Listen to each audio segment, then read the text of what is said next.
दोस्तों, किसी भी लोकतांत्रिक देश में 10-15 साल से ज़्यादा सरकार सत्ता में नहीं रहना चाहिए। अगर वो लंबे समय से सत्ता में बनी रहे, तो उसके कई सारे गंभीर परिणाम निकल कर सामने आते हैं। क्या-क्या समस्याएँ देश में आती है, आप मुझे कमेंट करके ज़रूर बताइएगा, क्योंकि मैं आपको गिनाने लगूँ तो कम से कम 5-25 गिना सकता हूँ, लेकिन आप क्या सोचते हो वो बताइएगा। अब अगर हम अपने मुल्क की बात करें, तो इस वक़्त आप किसी भी फील्ड में, किसी भी क्षेत्र में मामलात उठाकर देख लीजिए। रोज़गार की जो बातें हुई थी, उन बातों का क्या क्या रोज़गार की बातें होती है? यानी कि मुद्दात्मक चुनाव तो ख़त्म ही हो चुके हैं। आप कोई नेता ये कहता हुआ दिखाई देता है आपको कि आप हमारी सत्ता लेकर आइए, हम ऐसी शिक्षा व्यवस्था की कहीं न कहीं इंतज़ाम करेंगे, ऐसी एजुकेशन पॉलिसीज़ लेके आएँगे कि हमारे बच्चों को बाहर ना जाना पड़े, विदेशों में जाकर उन्हें अपना धन ना खपाना पड़े, हम विदेशियों जैसी सेवाएँ अपने देश में देंगे। आपको पता है, लगातार इस देश के बच्चे उच्च शिक्षा के लिए, बेहतरीन शिक्षा के लिए विदेशों का रुख करते हैं और विदेशों में पढ़ाई अब और महंगी होती जा रही है, क्योंकि डॉलर का मामला आप सभी को पता है कि भारतीय इतिहास में पहली बार डॉलर इतना महंगा हुआ है। वही डॉलर जिसकी बातें खुद हमारे देश के प्रधानमंत्री जो इस वक्त है, जो गुजरात के सीएम हुआ करते थे, कई नुकसान गिनाया करते थे कि अगर डॉलर बढ़ रहा है, रुपया कमज़ोर हो रहा है तो उसके ये नुकसान है, वो नुकसान है। एक सत्ता सवाल पूछा करते। जिस प्रकार से डॉलर मजबूत होता जा रहा है, रुपया कमजोर होता जा रहा है, विश्व व्यापार में भारत टिक नहीं पाएगा। हमारे व्यापारी जो माल बाहर भेजते हैं, हमारे व्यापारी जो माल बाहर से लाते हैं, इस बोझ को सह नहीं पाएंगे। इवन भारत सरकार जो चीजें लाती है, भेजती है, उसको सहना मुश्किल होता है और दिल्ली की सरकार जवाब नहीं दे रही है। ऐसे नहीं होता मित्रों, मैं शासन में बैठा हूं, मुझे मालूम है इस प्रकार से रुपया इतनी तेजी से गिर नहीं सकता। अरे ये नेपाल का रुपया नहीं गिरता है, बांग्लादेश की करेंसी नहीं गिरती है, पाकिस्तान की करेंसी नहीं गिरती, श्रीलंका की करेंसी नहीं गिरती। क्या कारण है हिंदुस्तान का रुपया पतला होता जा रहा है? लेकिन कहते हैं ना कि जब खुद की बारी आती है, जब कोई बात खुद के ऊपर आती है, तब चुप्पी जो आदमी साध ले, उसके बारे में फिर क्या ही कहें। तो ऐसे कोई नेता बात नहीं करता है और लगातार इस देश से बच्चे बाहर ही जा रहे हैं। आप चाइना के बारे में मैंने खबर पढ़ी थी, आप भी गूगल कर सकते हो।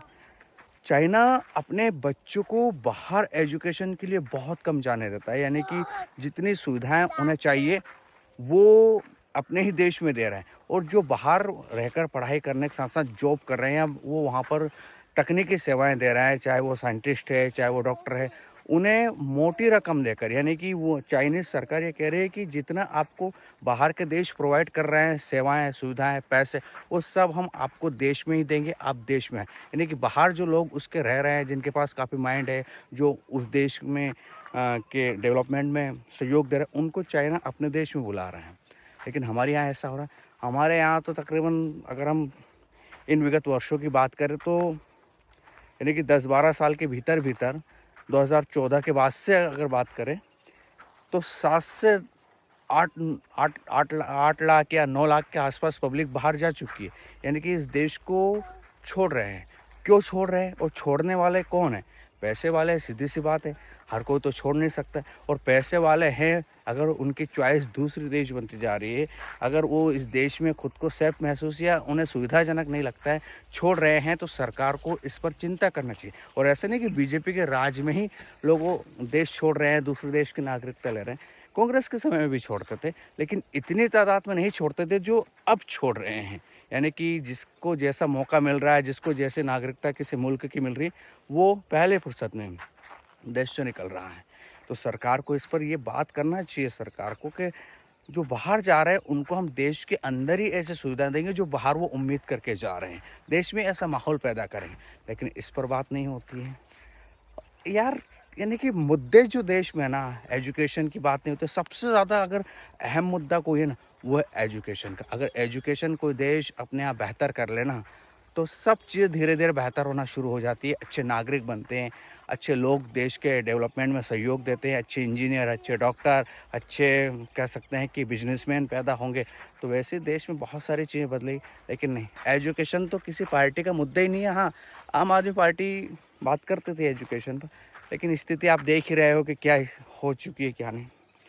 खैर, सब मुद्दे बिल्कुल हल्के और बिल्कुल नाकाम के मुद्दों पर चुनाव लड़े जाते हैं, और पब्लिक भी पता नहीं किस तरह की माइंडसेट की हो चुकी है कि किसी नेता से ये नहीं पूछा जाता कि नेताजी ये बताइए कि आप चुनाव लड़ रहे हैं, आप चुनाव लड़ने के पहले आपकी संपत्ति इतनी थी, यानी कि आपकी स्थिति ये थी, और चुनाव लड़ने के बाद इतने आप लखपति करोड़पति कैसे हो गए।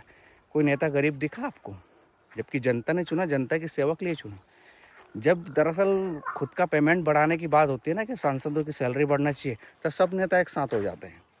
किसी को विरोध करते हुए सुना नहीं, पब्लिक पर बहुत लोड पड़ेगा, पब्लिक को बहुत टैक्स भरना पड़ेगा, हम ऐसा नहीं करते, जितना हमें मिल रहा है उसी में हमें काम चलाना है, पब्लिक की तो आमदनी इतनी भी नहीं है ना। अरे अगर आपको बढ़ाना है, सांसदों की सैलरी बढ़ाना है, तो सांसदों को पहले ये भी तो सोचना पड़ेगा कि इस देश में पर कैपिटा इनकम बढ़ाना भी हमारी जिम्मेदारी है। सरकार ऐसे काम करे जिससे पर कैपिटा इनकम बढ़े, नागरिक की सुविधाएं बेहतर हो, नागरिकों को पैसे मिले, तो हमारी बढ़ाए। जब पब्लिक की इनकम नहीं बढ़ रही तो हम अपनी इनकम क्यों बढ़ाएं? पब्लिक के साथ भी तो खर्चे जुड़े हुए हैं, आपके साथ ही खर्चे नहीं, लेकिन नहीं। तो यार क्या बताएं क्या नहीं बताएं, मतलब मैं तो मानता हूँ कि इस देश में मुद्दात्मक राजनीति खत्म ही हो चुकी है, और जो मुद्दे पर बात करते हैं ना, पब्लिक उन्हें भाव भी नहीं देती। पब्लिक को चाहिए भी नहीं मुद्दे, पब्लिक को वही चाहिए जो आप इन दिनों देख रहे हैं। और पब्लिक, मैं तो ये कहता हूँ, यही डिज़र्व करती है ना। जिसको जिस तरह का भोग पसंद है ना, जिसको जिस तरह की प्रसादी पसंद है ना, उसको उस तरह की मिलती रहे, खुश है। उसको क्या लेना देना कि हमारे बच्चों के भविष्य का क्या होगा, देश की स्थिति बेहतर हो, देश में एयर क्वालिटी बेहतर हो, शुद्ध पेयजल मिले, बेहतर शिक्षा मिले, बेहतरीन डॉक्टर पैदा हो, बेहतरीन हॉस्पिटल बने, बेहतरीन कॉलेज स्थापित हो, नए नए उद्योग बने। जो उद्योग करने चाहते हैं छोटे मोटे MSME, उन्हें बेहतर सहयोग मिले। चाइना कितना काम कर रहा है यार, आप देखो चाइना के बारे में। मैं चाइना की बात इसलिए करता हूँ कि हम ज़्यादा आगे नहीं थे चाइना हमसे। 1990 के आसपास की अगर आप बात करोगे ना, तो हम बराबर ही आप मान के चलिए, लेकिन आज देख लो आप।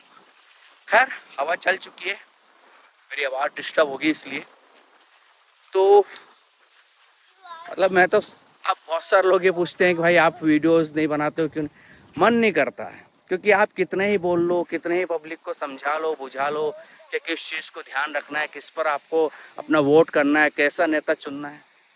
नहीं भाई, चिल्ला चिल्ला के गला फाड़ लो आप, पब्लिक नहीं सुनती है यार, यकीनन नहीं सुनती है। खैर, आपका इस विषय पर क्या कहना है ज़रूर बताइएगा।